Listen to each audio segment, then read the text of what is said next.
Hi everyone. இன்னைக்கு video டுட்டோரியல்ல நம்ம XPath in Selenium WebDriver னா என்னன்னு பார்க்க போறோம். சோ முன்னாடி நம்ம டிரைவர்ல attributes id, name, value, css selector இதெல்லாம் பார்த்தோம். அதே மாதிரி XPathம் ஒரு by அப்படின்றதோட ஒரு மெத்தட் தான். சோ அதை எப்படி நம்ம செக் பண்ண போறோம்னு தான் பார்க்க போறோம்.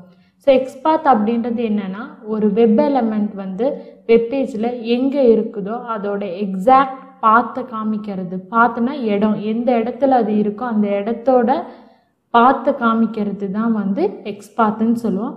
அந்த XPathல இந்த மாதிரி சின்டாக்ஸ்ல தான் ரெப்ரசன்ட் பண்ணியிருப்போம். எந்த டேக்ல என்ன அட்ரிபியூட்ல என்ன வேல்யூல இருக்குன்னு தான் ரெப்ரசன்ட் பண்ணி நம்ம XPath எழுதுவோம். ஸோ இந்த XPath பார்த்தீங்கன்னா ரெண்டு வகையா இருக்கு.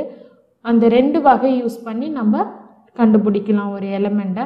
அது என்னன்னா absolute XPath, relative XPath. So absolute XPath அப்படின்னு என்ன? அப்சல்யூட் அப்படின்னா அதே மாதிரி இருக்கிறதுன்னு அர்த்தம். ஸோ ஒரு எலிமெண்ட்டோட கரெக்டான பாத்தை எடுக்கிறது தான் அப்சல்யூட் XPath. ஸோ இதோட டிஸ்அட்வான்டேஜ் என்னன்னா இதில் எல்லா டேக் நேமும் எழுதி ஆகணும். அது இல்லாத இது எக்ஸிக்யூட் ஆகிறதுக்கு ரொம்ப டைம் எடுத்துக்கும். ஸோ அதுக்காக தான் நம்ம இந்த அப்சல்யூட் XPathல இருந்து, ஏன்னா டெஸ்ட்டே டைம் குறைக்கிறதுக்காக தான் பண்ணுறோம் ஆட்டோமேஷன். அதனால நம்ம அப்சல்யூட் XPathலேருந்து ரிலேட்டிவ் XPathன்ற கான்செப்டுக்கு போகிறோம். ஸோ ரிலேட்டிவ் XPath அப்படின்னா என்னென்னா நீங்கள் ஸ்டார்டிங்லேருந்து உங்களோட எலிமெண்ட் எங்கே இருக்குதுன்னு சர்ச் பண்ண வேணாம். ஒவ்வொரு தடவும் ஒரு வெப் பேஜில், ஃபார் எக்ஸாம்பிள் ஒரு வெப் பேஜில் சைன்இன் அப்படின்னு இருக்குது. அது எங்கே இருக்குதுன்னு நீங்கள் தேடி ஸ்டார்டிங்லேருந்து தேட வேணாம். ஜஸ்ட் அது மிடில் பிஃபோர்லேருந்து தேட ஆரம்பித்தாவே போதும். இடையிலேருந்து தேட ஆரம்பித்து அந்த வெப் எலிமெண்ட்டை கண்டுபிடிச்சிடலாம். அந்த கான்செப்ட் தான் ரிலேட்டிவ் XPath கொடுக்குது. அதனால் நம்ம டைம் ரொம்ப ரெடியூஸ் ஆகும், ஈஸியாகவும் கண்டுபிடிச்சிடலாம். இப்போ நான் நாக்ரி பேஜில் அந்த அப்சல்யூட் XPathக்கும் ரிலேட்டிவ் XPathக்கும் டெமோ காமிக்க போகிறேன். ஸோ இப்போ நீங்கள் என்ன பண்ணுறீங்கன்னா உங்கள் எக்லிப்ஸில் XPathக்கு ஒரு கிளாஸ் ஓப்பன் பண்ணிடுங்க. ஏன்னா நம்ம இங்கே தான் XPathோட ஸ்கிரிப்டை எழுத போகிறோம். ஸோ ஜாவா கிளாஸில் XPath டெமோ அப்படின்னு ஒரு கிளாஸ் எழுதிடுங்க. ஸோ இப்போ நீங்கள் ஃபினிஷ் கொடுத்துட்டிங்கன்னா உங்களுக்கு அந்த XPathோடது ஓப்பன் ஆகிடும். ஸோ ஆஸ் யூஷுவல் கொடுக்குற ரெண்டு ஸ்கிரிப்ட் என்னென்னா வெப் டிரைவரோடதும் driver.getம் கொடுத்துருங்க. So web driver equal to new Firefox driver.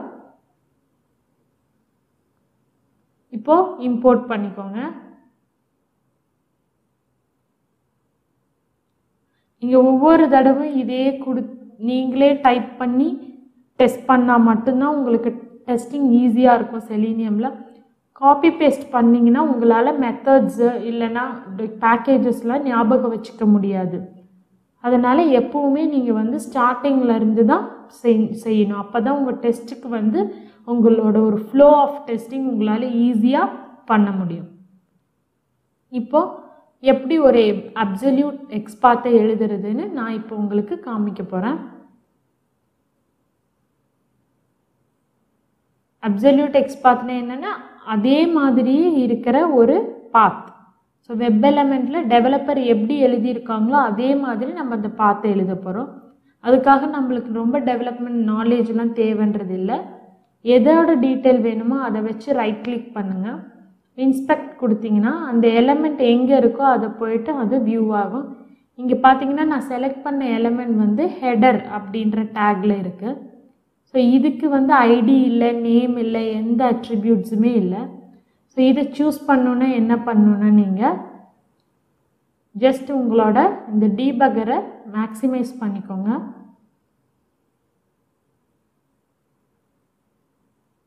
இப்போ பார்த்தீங்கன்னா இதில் டவுன் ஏரோ பட்டன், அதுக்கப்புறம் ப்ளே பட்டன் மாதிரி இருக்கிற பட்டனும் உங்களுக்கு தெரியும். ஸோ டவுன் ஏரோ அப்படின்றது என்னென்னா ஓப்பன் டேகை ரெப்ரசன்ட் பண்ணும். ப்ளே பட்டன் மாதிரி இருக்கிறது க்ளோஸ்டு டேக். ஸோ நீங்கள் இங்கே இருக்கிற ஓப்பன் டேக் எல்லாத்தையுமே எழுதணும். ஸோ ஓப்பன் டேக் அப்படின்னு பார்த்தீங்கன்னா first tag HTML. So open டேக்லேருந்து நீங்கள் எங்கே செலக்ட் பண்ணியிருக்கீங்களோ அந்த வெப் எலமெண்ட் வேறு எழுதணும். ஸோ இப்போ நான் உங்களுக்கு எப்படி எழுதுறதுன்னு காமிக்கிறேன். ஸோ ஃபர்ஸ்ட்டு HTML டேக், ஏன்னா HTML டேக்லேருந்து தான் ஆரம்பிக்குது நம்ம கோடு. அதனால் HTML /, பாடின்ற டேக் ஓப்பன் ஆகிருக்கு, டவுன்லோட் ஏரோ, அதுக்கு அப்புறம் இருக்கிற டவுன்லோட் ஏரோ வந்து டிவ். ஸோ இந்த மாதிரி எத்தனை டிவ் டேக் நேம் இருக்குன்னா 6 இருக்கும். நீங்கள் செக் பண்ணி பாருங்கள், 6 இருக்குது. ஸோ அதே மாதிரி நீங்கள் 6 டிவ் கொடுக்கணும். இதில் ஏதாச்சும் தப்பு பண்ணிங்கன்னா உங்களோடது ரன் ஆகாது. ரன் ஆகும், பட் அவுட்புட் வேறு அவுட்புட் வரும். ஸோ கொடுத்துட்டு ஹெடர் அப்படின்றது H2ன்னு கொடுங்க. ஸோ இதுதான் வந்து அப்சல்யூட் எக்ஸ்பாத். ஒரு எலமெண்ட்டுக்கு அப்சல்யூட் எக்ஸ்பாத் எழுதுறது ரொம்ப ஈஸி, ஆனால் அது எக்ஸிக்யூட் ஆகிறதுக்கு ரொம்ப டைம் எடுத்துக்கும். ஸோ இப்போ உங்கள் எக்லிப்ஸ்க்கு வந்து driver.find element by xpath அப்படின்னு கொடுத்துட்டு அந்த எக்ஸ்பாத்தில் வந்து இங்கே என்ன எழுதியிருக்கீங்களோ அந்த எக்ஸ்பாத்தை காப்பி பண்ணி உங்களோட எக்ஸ்பாத் மெத்தடில் பேஸ்ட் பண்ணிவிடுங்க. பண்ணிட்டு நம்ம செலக்ட் பண்ணதோட டெக்ஸ்ட்டை தான் கெட் பண்ண போகிறோம், அந்த ஹெடரோட டெக்ஸ்ட். அதனால கெட் டெக்ஸ்ட் அப்படின்னு கொடுங்க. கொடுத்துட்டு இதை system.outல பிரிண்ட் கொடுத்தீங்கன்னா system.outல பிரிண்ட் கொடுக்கும்போது கன்சோலில் வந்து பிரிண்ட் ஆகும்.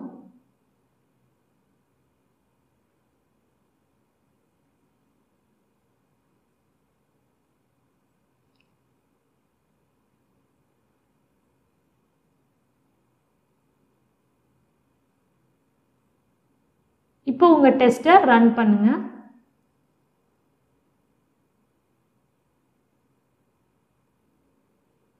இப்போ உங்கள் டெஸ்ட்டை ரன் பண்ணிங்கன்னா நாக்ரி பேஜ் ஓப்பன் ஆகி எந்த எலமெண்ட்டுக்கு எக்ஸ்பாத் எழுதியிருக்குன்னா அந்த எலமெண்ட்டோட டெக்ஸ்ட் வந்து கெட் ஆகி உங்கள் கன்சோலில் பிரிண்ட் ஆகும். ஸோ இங்கே வந்து proceed error existing in your project அப்படின்னு காமிக்குது. ஸோ அப்படின்னா என்னென்னா ஏற்கனவே செஞ்ச கிளாஸில் வந்து சிலது நான் டெலீட் பண்ணியிருக்கேன், அதனால் காமிக்குது. இந்த கிளாஸில் எந்த எரரும் இல்லாதனால ப்ரொசீட் கொடுத்துருங்க.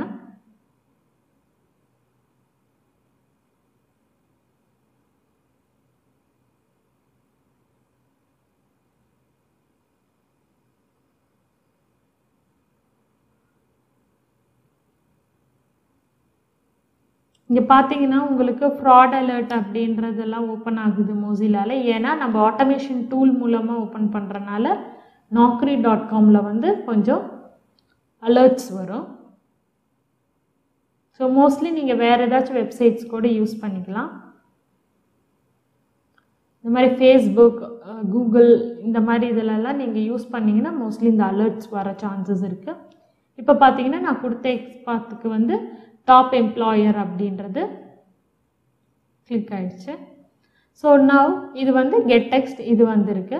இப்போ நம்ம என்ன பண்ண போகிறோன்னா வந்து இப்போ ஸ்டார்டிங்கில் இருக்கிறதுக்கு எழுதுறதுனால எக்ஸ்பாத் வந்து இவ்வளோ சின்னதாக வந்திருக்கு. இதே பாட்டம் ஆஃப் த பேஜ் இருக்கிற வெப் எலமெண்ட்டுக்கு எழுதியிருந்தீங்கன்னா உங்கள் எக்ஸ்பாத் வந்து ரொம்ப லென்த்தியாக வரும். அது லென்த்தியாக வரும்போது அதை எக்ஸிக்யூட் பண்ணுறதுக்கும் டைம் நிறைய எடுத்துக்கும்.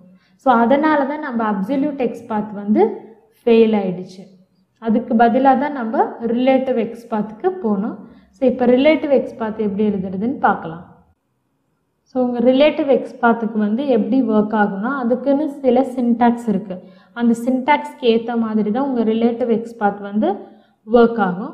ஸோ இப்போ டிஃப்ரென்ஷியேட் பண்ணுறதுக்காக நான் அப்சல்யூட் எக்ஸ்பாத்துக்கும் ரிலேட்டிவ் எக்ஸ்பாத்துக்கும் நடுவில் ஜஸ்ட் ரிலேட்டிவ் எக்ஸ்பாத்துன்னு மட்டும் பிரிண்ட் பண்ணுற மாதிரி ஒரு ஸ்டேட்மெண்ட் கொடுக்குறேன். ஸோ கொடுத்துட்டு இப்போ நீங்கள் என்னென்னா உங்கள் வெப்பேஜ்க்கு வந்து எந்த எலமெண்ட்டுக்கு ரிலேட்டிவ் எக்ஸ்பாத் எழுதணுமோ அதை வந்து சூஸ் பண்ணிக்கோங்க. எந்த எலமெண்ட்டுக்கு வேணாலும் நீங்கள் எழுதலாம். ஸோ உங்கள் செலக்டாரை யூஸ் பண்ணி இன்ஸ்பெக்ட் எலமெண்ட் செலக்டாரை யூஸ் பண்ணி எந்த எலமெண்ட் வேணாலும் செலக்ட் பண்ணிக்கோங்க. நான் இப்போ இந்த கம்பெனி நேம் பிரிண்ட் ஆகிறதுல எழுதுகிறேன். இது வந்து லிங்க் ஏ அப்படின்றது லிங்க். அப்போ இதுக்கு எழுத போகிறோம். ஸோ இதில் எழுதும் போது எப்படி எழுதணும்னா இதே மாதிரி அப்சல்யூட் எக்ஸ்பாத் மாதிரியே தான் முன்னாடி ஓப்பனாக இருக்கிற டேக் எதுன்னு பார்க்கணும். ஸோ அந்த டேக்கில் ஐடி நேம் இதை மாதிரி ஏதாச்சும் இருக்கா அட்ரிபியூட்ஸ்னு பார்க்கணும். இப்போ வந்து இங்கே யூஎல் கிளாஸ் அப்படின்னு இருக்குது, கிளாஸ் வந்து செட் அப்படின்னு இருக்குது. சாரி கிளாஸ் வந்து வேறு நேமில் இருக்குது. அதுக்கும் கீழே ஸ்க்ரால் பண்ணி பார்த்தீங்கன்னா UL கிளாஸ் அப்படின்னு இருக்குது. ஸோ இந்த எலமெண்ட்டை நீங்கள் சூஸ் பண்ணிக்கலாம்.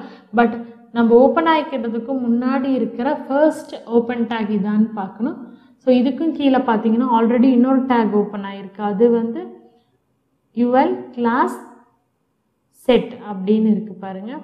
ஸோ நீங்கள் இப்போ இதை வச்சு இதை வந்து மிடில் இதை தான் உங்கள் கரண்ட் நோடு இங்கே வரைக்கும் சர்ச் டைரெக்டாக இந்த இடத்துக்கு வந்து இங்கேருந்து சர்ச் பண்ணுற மாதிரி பார்த்து கொடுக்குறீங்க. ஸோ அதோட சின்டாக்ஸ் வந்து என்னென்னா // ரெப்ரசன்ட் கரண்ட் நோடு இந்த நோடில் தான் இருக்குன்னு. அப்போது // கொடுத்துட்டு எந்த டேக்கோ அந்த டேக் நேம் ஓப்பன் ப்ராக்கெட் கொடுத்து @attribute ஈக்குவல் டு வேல்யூ அப்படின்னு கொடுக்கணும். ஸோ இதே சின்டாக்ஸில் வந்து நம்ம பார்த்து வந்து எழுதணும். ஸோ இப்போ என்ன கொடுக்குறீங்கன்னா UL ஆஃப்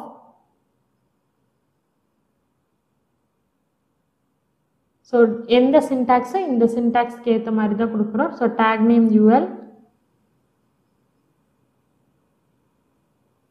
ஆஃப் attribute வந்து class name equal to single கோட்ஸில் செட் அப்படின்னு கொடுக்கணும்.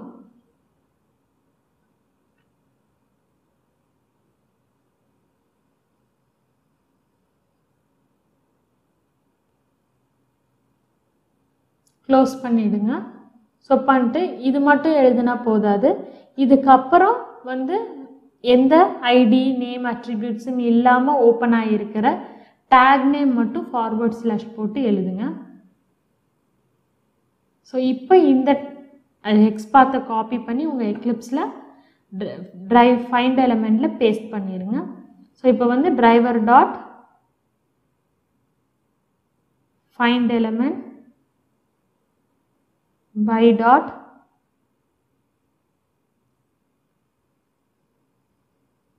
xpath. ஸோ எதுவோ அதை டைப் பண்ணி get text கொடுங்க.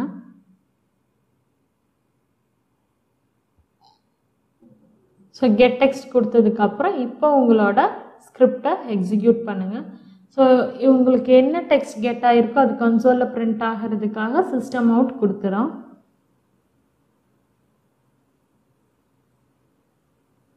உங்கள் டெஸ்ட்டை ரன் பண்ணுங்கள்.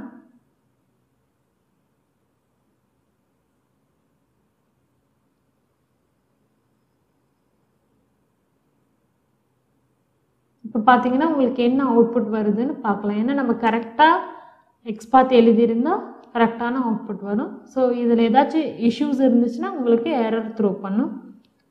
ஸோ இது கம்ப்ளீட்டாக லோட் ஆனதுக்கப்புறம் தான் உங்கள் எக்லிப்ஸில் கன்சோலில் பார்க்கணும் அவுட்புட் பிரிண்ட் ஆகிருக்கான்னு.